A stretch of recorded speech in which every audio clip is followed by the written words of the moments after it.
Christina is a researcher at the Munich University of Applied Science. She's here to speak to us about institutional and societal concerns, structured networks, specifically related to disaster management. So the floor is yours. Thank you very much. So, welcome to the second plenary session of the day. And this plenary session will bring us back to the topic of disaster management. When you think of yesterday, we saw the GDAX presentation, and it ended at the point where my presentation would start. So it ended at the point where we wanted to give information to the humanitarian actors.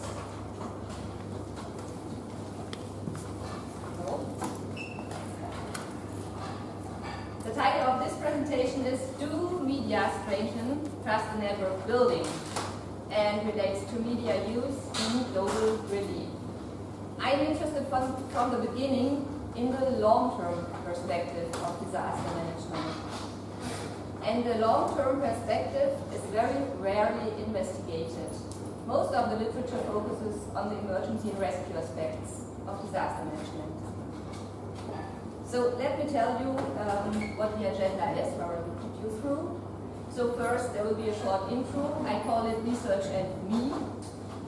Then I will introduce you into complexity with a very special lens. This is the actor-network theory. So I've given you a few ants on the top of the slide. And I've seen the ants in another presentation today, but they didn't use actor-network theory. In fact, these are small animals that are very sophisticated empire builders. So the next step would be a discussion of my research project that I do in the course of my PhD. And then I would focus on the central role of media usage that I could derive from my findings. And this central role has three dimensions. First, media shapes the network evolution and activities. Second, its spread and media coverage influences the donor involvement, which is very important in global disasters. And third, it is a fifth dimension of collaboration between global and local organizations. And then in the end, I try from my data and my point of view and my research to answer the question, do media strengthen network building? Okay, for the intro. Why do I do that?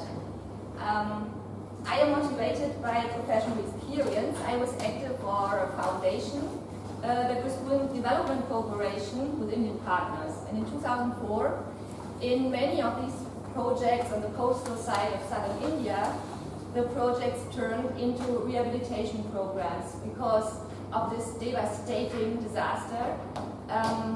And the next years, I could have a life experience of how reconstruction works in the case of hundreds of actors coming into one site. And I could see how the actors struggled, and I also could see how successes and sustainable outcomes of global disaster management were possible. In 2008, I started at the STE in Munich at the Entrepreneurship Center. And in 2010, I got the opportunity to start a PhD on exactly that topic, collaboration in disaster management. And to zoom in 2010, I wanted to share with you a picture that is probably also in honor of Bergamo, because this is my 7th NiTiM doctoral colloquium, and for the first time, thank you. For the first time, I'm kind of hybrid here, because I'm PhD candidate, but they put me into the faculty list, so I'm a hybrid in that case. And I think my topic has been an influencing one for the development of NiTiM also, because in the course of your PhD work, you will have to visit many conferences, you will have to do proposal writing, for example, EU proposals or workshop proposals, and then you continue, and in the end, hopefully, it ends with a defense. Okay, last point. You wrote a big part of the NiTiM is our project. So That's the case for the Marie Curie project. Yes.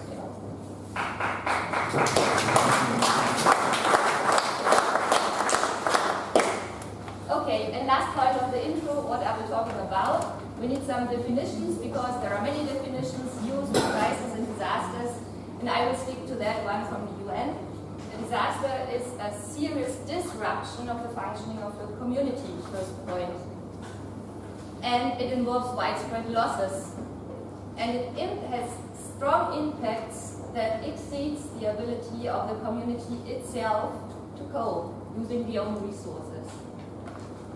And disaster management then, from the literature, has a very broad definition from one of the pioneers in disaster research, Bergamo. It means all relevant activities of very different actors related to expected, occurring, or past disasters. This means a process of preparedness, response, recovery in most of the different practical and theoretical areas. You might find this stage model of response, recovery, and preparedness. Okay, this gives you a picture of a devastated site. Who could see any actors on that picture? Could you think of any actors? It is a very complex situation and we see no humans. But if you put an actor lens, you could already see some actors here. These are the houses. Okay. If a disaster strikes, I would like to see the affected population at the very bottom of the network that emerges. And then, for sure, there is a highly professional global humanitarian structure that arrives in the shape of global and professional NGOs. But they are not the only ones to act. There are third-party agencies, different military units can be there from transnational structures or coordinating agencies, and also private actors, contractors, or returning expats, very often a very important source of knowledge and resources. But a part of organizational actors, critical infrastructures, are also shaping networks, and symbolic artifacts or agendas the actors has do the same. So outside this very, heterogeneous network are also donors and media and the government. And the government also starts with the constitutional elements it has, with the federal agencies it has. And in this case, I would like to focus on the media usage. Between the affected population and the global humanitarian NGOs, there is something missing. Could you imagine what could that be?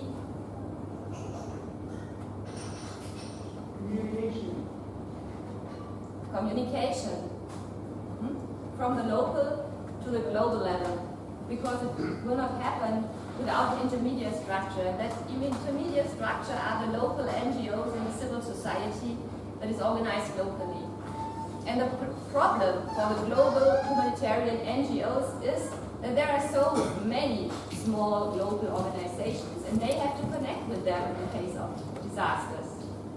If you would ask any global organization if they would go for a disaster place, how would they implement their programs? They would tell you that for sure we have local partners. And in each place, they have to look for the right local partners to really be able to reach the people, the affected population. These emerging actor networks have characteristic features. So they spread from the global to the local level, and they spread from the professional to the lay people.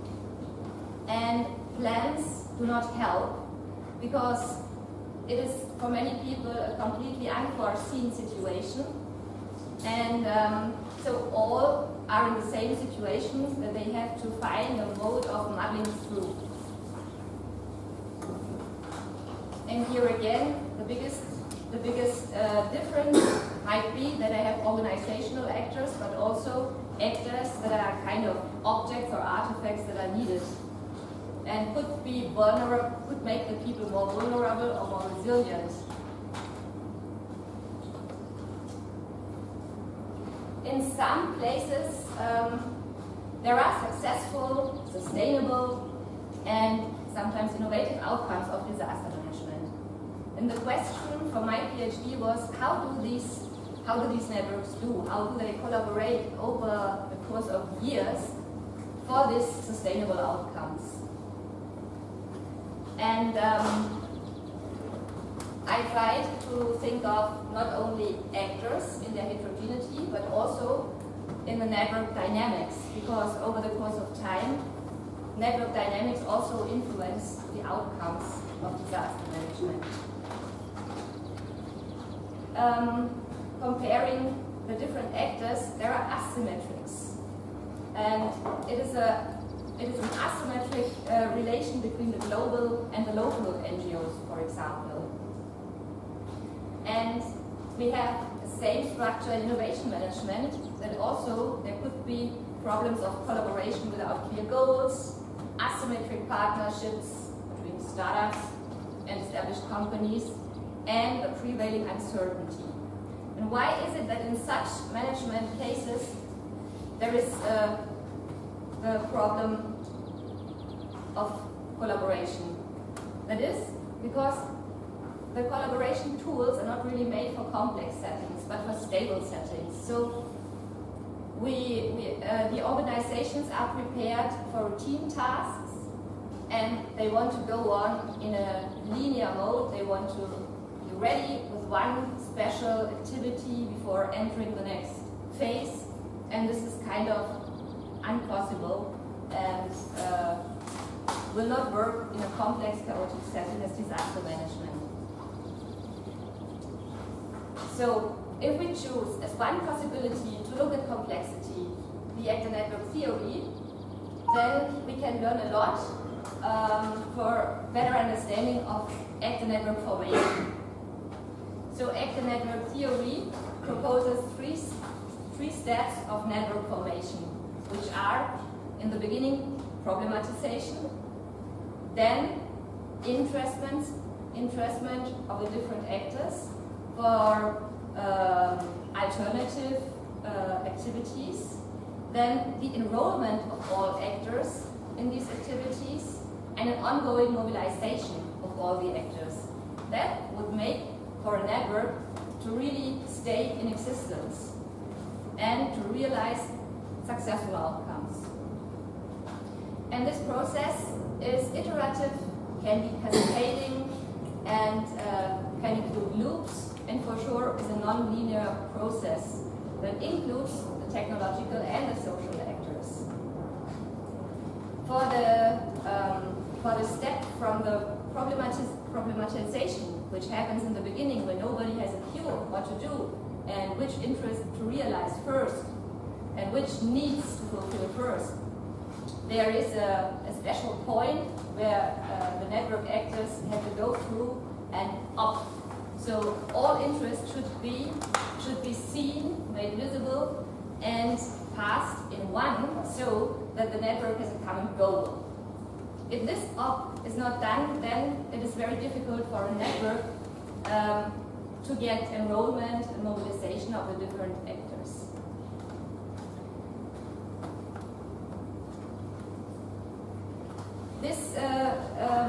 This lens is a very abstract and theoretical one, and to really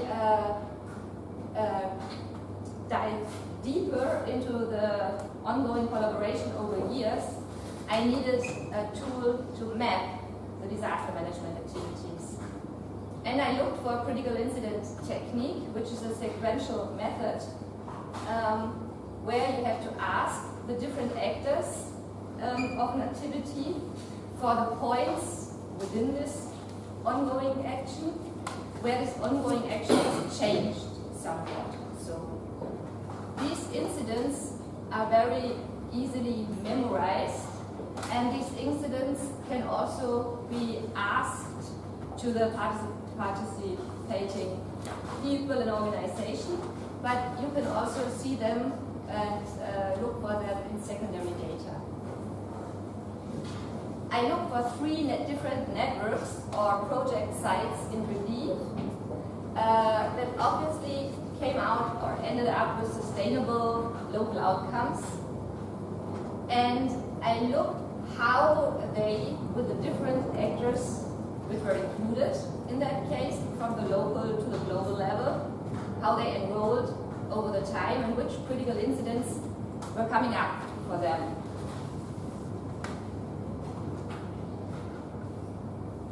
So I looked into long-term disaster management really from 2004, the tsunami, up to 2010.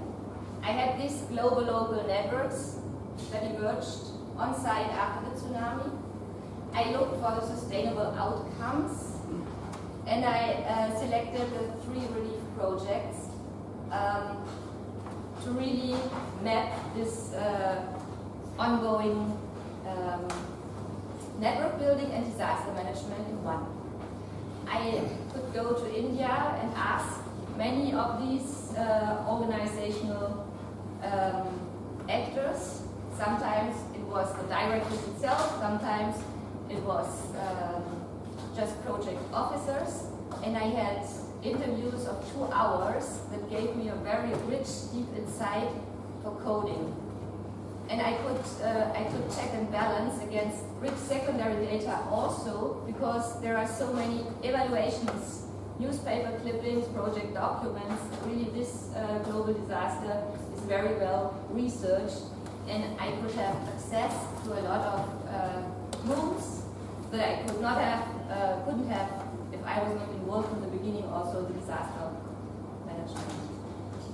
Then the method was to code from 2 sides, like top down and bottom up. So I had some theoretical codes, but I also went for code generating just from the data. And through all these different actors in the 3 networks, I looked for different network dynamics, and I found in the end 55, and then a bit later reduced and subgrouped again 27 critical incidents that showed up in these networks. That's what it looks like if you do coding with Atlas TI. You would then have a special list. And you could see here in yellow, these are theoretical codes, and the others are codes that are like bottom-up codes. This is not a social network analysis, it's just a concept that I derived from my codes, and a concept to check how the parallel relief and network evolution goes on. So the green concepts show us the disaster management activities, and the yellow concepts are to track the network evolution. So to stop this, the findings from my research, which is done with actor network theory, contradicts, in fact, some seminal works from S&A disaster researchers, like Comfort and Capuchu. I don't know, many of you might know even my work with this seminal literature. They tell us from their theoretical lens, which is simulation of different actors, that in the beginning cooperation is not very probable. Cooperation will only happen once the need is covered and resources are left. But from my research, I couldn't confirm that, because in the actor networks that emerge from the ground, there is a lot of cooperation right from the start. Then they assume the lack of resources, the lack of cooperation, the lack of communication as the most salient problems in disaster management. And from the critical incidents that I was deriving, I could tell that yes, they exist and they are very important, but as important are some critical incidents more, so they turn up iteratively in all the networks. And this is competition, this is money overload, this is skilled labor fluctuation, and this is also contact overload. So, what I could also see from my findings is that in all these networks where sustainable outcomes were derived, an early obligatory point of passage was taken. So the actors developed right from the start a shared vision of what to do in future. And this shared vision kind of guided them up to the end of the disaster management. And this shared vision also enabled other actors to take part in this network because they were attracted by this shared vision, which is something very different from a fixed goal. Then it is very important in all these three networks that they have really deep roots into the local community. Then that around critical incidents, the communication patterns stay reciprocal and don't focus on a single actor in the network. And the last point I could find is that there is an entrepreneurial orientation needed from all the actors so that the mobilization of the networks is ongoing, doesn't stop. So, next point, we come back to the central role of media usage in global relief.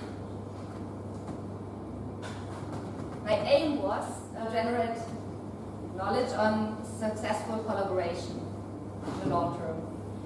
And we all know that global-local communication is always mediated, so without media coverage, we wouldn't have global catastrophes. We wouldn't take part as donors or public attention in global disasters. But then I found these three dimensions, like in some networks, some items get an actor status of their own, so they really shape what is happening. In one case, it was the cell phones that were really used to an extent that was really surpassing the use in other networks and contributed to a very rapid and successful communication. In another case, community radio played a major role for all activities that were designed to happen. But then, second point, the media impact is very important because it influences the need of resources that are available for the long term. And it is very important to be able to think of the long term in the beginning. And then the last thing, different actors are separated by media use and users and non-users. So it's also a thing of inclusion and exclusion, and it's a profile characteristic for different NGOs, especially on the local level. Not so much on the highly professional global level, but on the local level. Okay. This was to make the Here again, I would like to show you the different actors in three networks. From the object side also, from the artifact side. The objects that proved to be very important were the contract, then the regulation acts that were passing over were only relevant for one network, for the others not. In the network 2, boats became an actor status because there were always relevant issues with the boats. Boats had been distributed in the wrong way, or boats had to be repaired, or boats were too many or too less. So they really influenced all the relief activities. And in the network 1, this was the case that two people were very active using the cell phones, and they could connect to people and involve people from the other side of the coast or from private companies, and were really like an inclusive instrument, which was not seen in the other cases. With regards to the donation on the massive donations that we have seen in Tsunami 2004,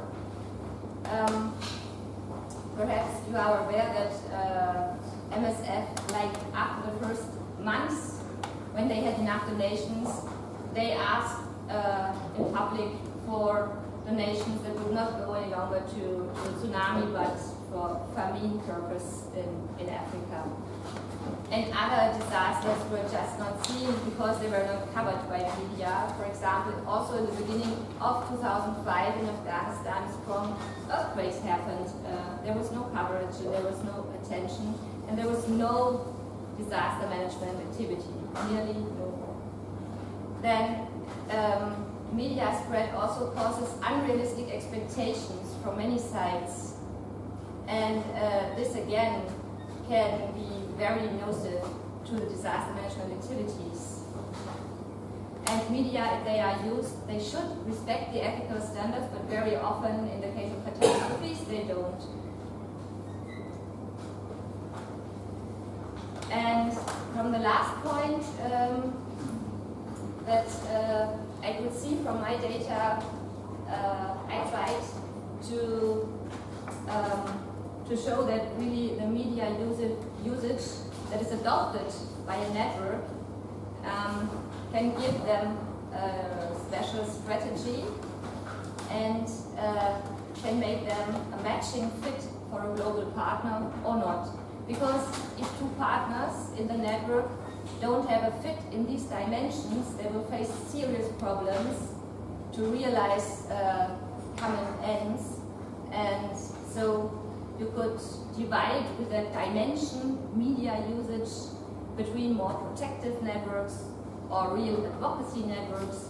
So structures that are used to use media and are open to go into the public, and other structures that work best if they are really closed and protective silence setting. And it's very important to know from the beginning if your partner can go with you in that way or that way.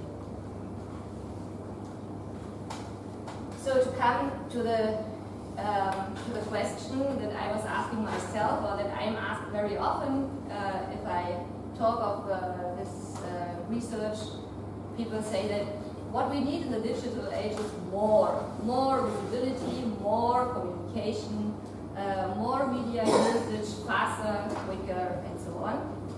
And if we take a network perspective, then we should also be able to see that for the network formation and for the network mobilization processes, media usage is not really always a positive thing.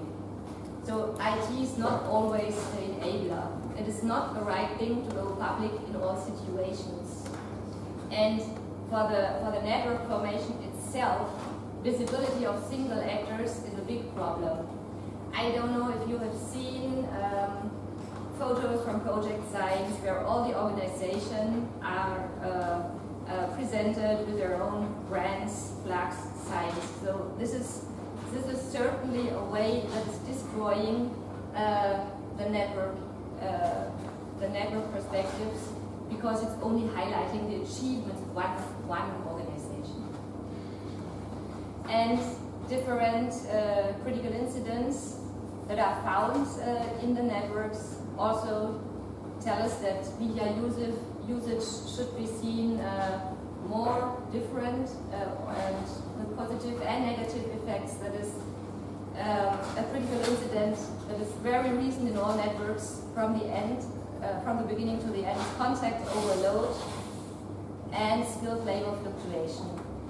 Where I think that skilled labor fluctuation also is very mediated by media usage, because people are attracted to leave or to go for different organizations instead of staying the ones who they are working with. So I hope that this gives points of discussion enough for the network experts and also for the disaster management experts of the audience. Thank you.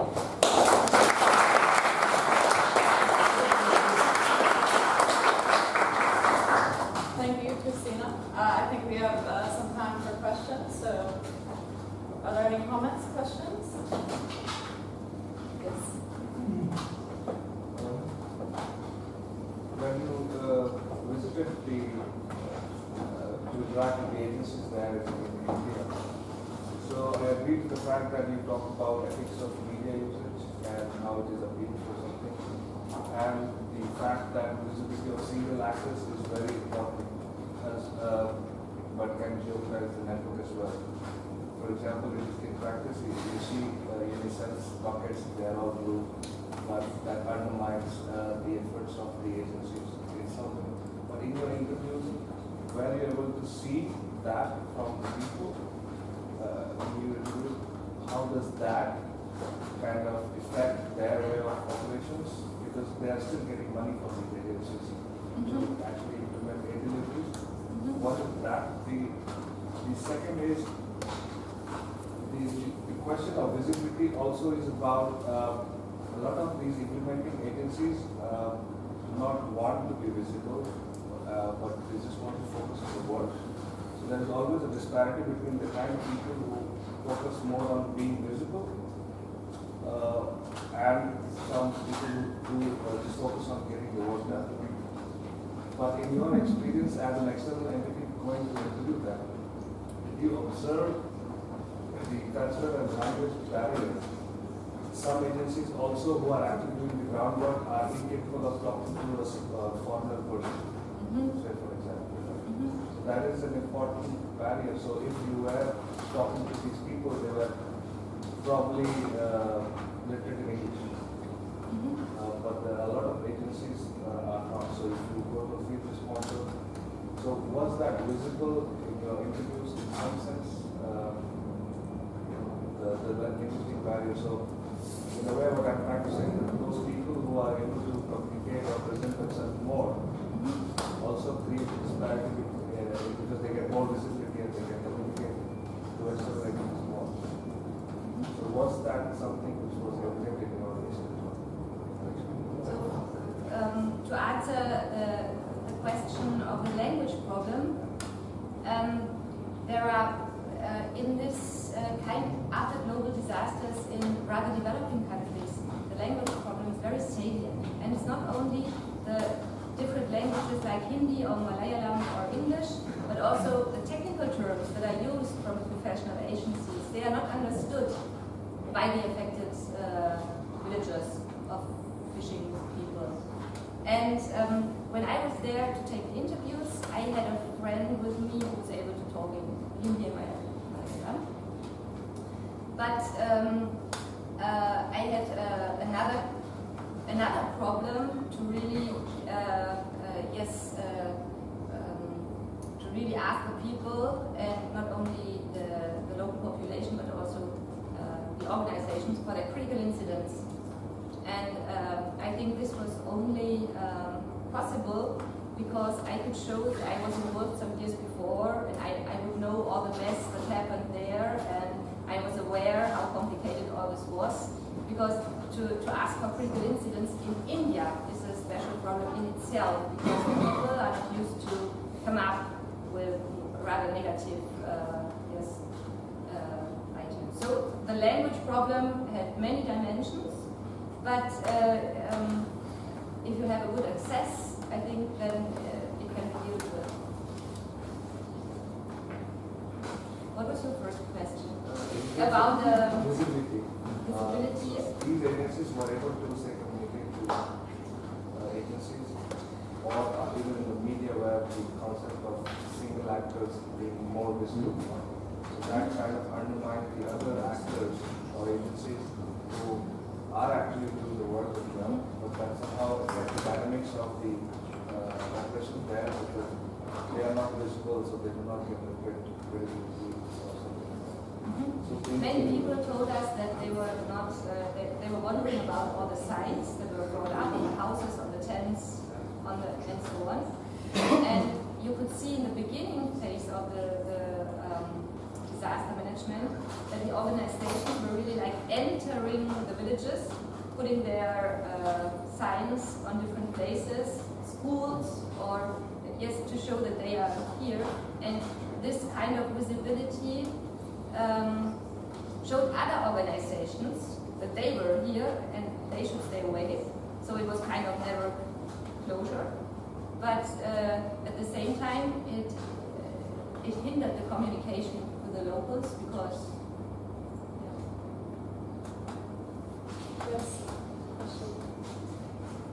It seems that you really described what are the problems and and also, for example, that media could be an enabler, that those are constrainer in the different stages of the life cycle of the network.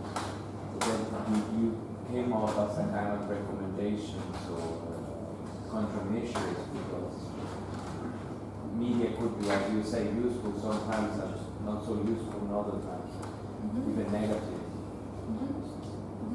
I think that global organizations like EU should be very sensitive with the with the visibility strategy that they impose on their organizations. And I think that if we make the point that disaster management is a networked activity, then it is very important to develop a special network capability so that the single organization takes into account what the others want or what interests they have, and then they should focus more on that than to bring to express the own visibility only. So you as a recommendation, it is rather to make visible the common goals or the common achievements than to put in front the achievements really of the own organization. Or for example, it could be because we have seen at least, because Patsy, we have seen that sometimes we manufacturing and so on, we decide to use that with the virtual fabric and so on, and they decide to move to a brand of the network. You have, as part of the shared vision, for example, stage at the beginning of the network that you decide that everyone, the United Nations may enforce that everyone that goes in will go under the brand of tsunami rescue network, and every time you're interviewed, then you need to call that brand and know your personal brand. And perhaps in the I'm beginning, curious because you end your presentation here, so I was curious if I was expecting to hear this. Okay, this is a problem. Then these are the potential solutions. I didn't prepare in that way for the presentation, so this is not the results of my PhD research, but the question: do really media and ICT strengthen the network building process? And a lesson for the public management could be that they should take the time to look close to the local setting and to identify the networks that are emerging, because very often these networks emerge self-organized, but they are outruled from global professionals. So don't interfere in this self-organizing network process that will be there, and stop too many organizations from rushing in too fast without a real connection to the local network. I think there's time for one more quick question. Yep. Yes, Serena. Should I shout? Yes. I would ask a theoretical question about accidental theories. And I'm saying that accidental theories are a theory that basically deals with the idea of enlarging the social. And speaking about the techno-social. And the emergence of these networks is very much about satellite ignition. interests that I knew. But the important part of it is inscribing this interest into the materiality of the artifact technology. We have kind of examples and instances how the materiality of the artifacts are really kind of part of this social technical network. For example, they can be symbolic objects, these artifacts, as the boats, for example, or as in one case, a bus who was driving from village to village to collect children, as long as no fixed building was there to really start with teaching and so on and so on. But as long as the green bus was going from village to village, there would be like the promise for all the people of this relief network that within this bus there is the purpose of building a place for our children to come to the nice schools or something. So without this bus, perhaps it would not have been able to really fix all the interests of so different organizations and people, but in this bus, with a picture, people could connect or really understand what was happening to the children. I think that concludes. Thank you very much, Christina, for your excellent talk. We have a gift to show our appreciation for our resident hybrid PhD faculty member. So Thank you. Thank you very